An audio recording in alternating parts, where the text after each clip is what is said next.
After I was diagnosed with a brain tumor, I needed to find a specialist. My reasons for aversion to the doctor's office were only affirmed during this entire process. You know when you go to a place and you immediately get a bad vibe? That was the feeling I had when I went to my first endocrinologist.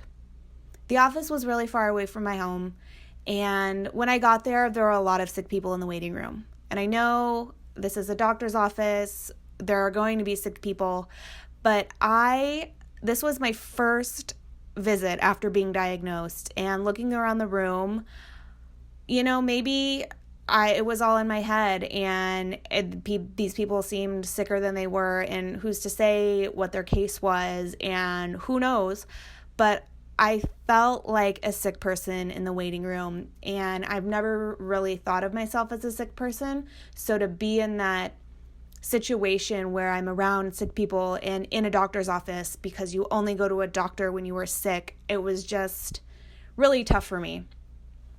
And there were other weird things. The receptionists were really chit-chatty and kind of laughing and giggling. And again, this was my first visit after being diagnosed. So I was scared. I was worried about my future. I had no idea what this brain tumor in my head meant for my life and my future.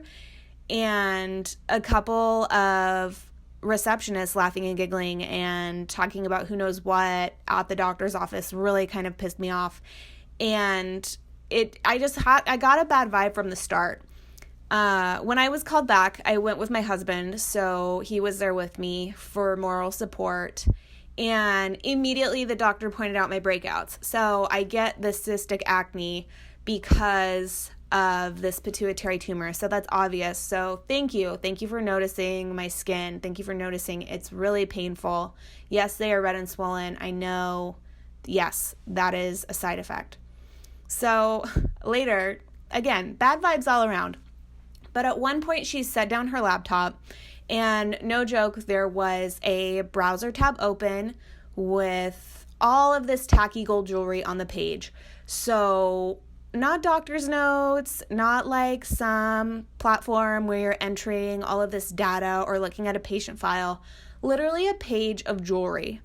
So honestly, professionalism and bedside manner, I would give this office and this practice, this doctor, whatever, all of it, a 3 out of 10.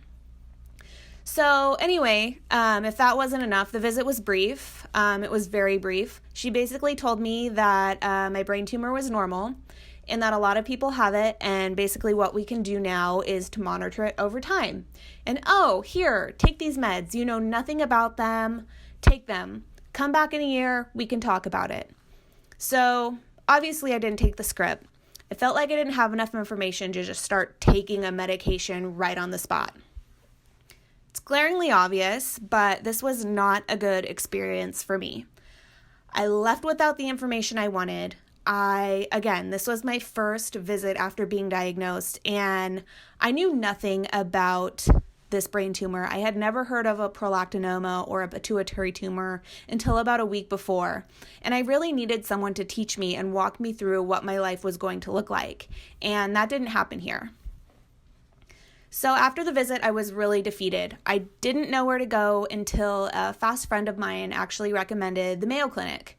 So per her recommendation, I requested to be a patient online. I uploaded my results, my paperwork, all of my medical history, and not too long after I hit submit, I was on the phone scheduling my first series of appointments. So they set me up with 3 different doctors in 3 different departments. The 3 departments were oncology, neurosurgery, and endocrinology. This team of 3 doctors met with me individually and then later shared and compared their notes together. So each of the doctors talked with me and answered all of my questions about this tumor, and we even looked at my brain scan film together. The oncologist explained that this tumor is non-cancerous, which was great. Great news. During the neurosurgery consultation, I was reassured that I would not need surgery and that monitoring the tumor over time will allow the doctors to measure its growth. So already I have more answers to my questions and more information than I had during that first visit. And the third doctor, the endocrinologist, talked to me about how this brain tumor affects my hormones. So I left feeling educated, and I definitely had a clearer picture of what my future might look like with this pituitary adenoma. So I am still searching for an endocrinologist. After my consult with Mayo, I was set up with an endocrinologist. She was kind and helpful, but again, this was at the start. I really felt like she was pushing the medication. At the time, I wasn't convinced that medication would be beneficial, and I really thought that it would do more harm than good with the side effects. So I asked to be paired with a different doctor, and for my next visit, I was. But for unknown reasons, he is going to be out for a while, so I'm meeting with a third endocrinologist on my next visit, which is coming up soon. I don't mind. I just wish I could have a little more consistency at this point. Each time I go, I feel like I have to give my full history to this new doctor, even though they have my file and all of my information about my conditions. So I haven't found a single specialist yet, but I do feel really good about the quality of care I'm receiving at Mayo. And honestly, that's really what matters. So thank you for listening to my story. I'm going to continue to share my experiences and my life living with a pituitary adenoma or prolactinoma or brain tumor, as they call it. You can read about my experiences on my blog at Fit Me Daily, and you can find me at Fit Me Daily on Instagram.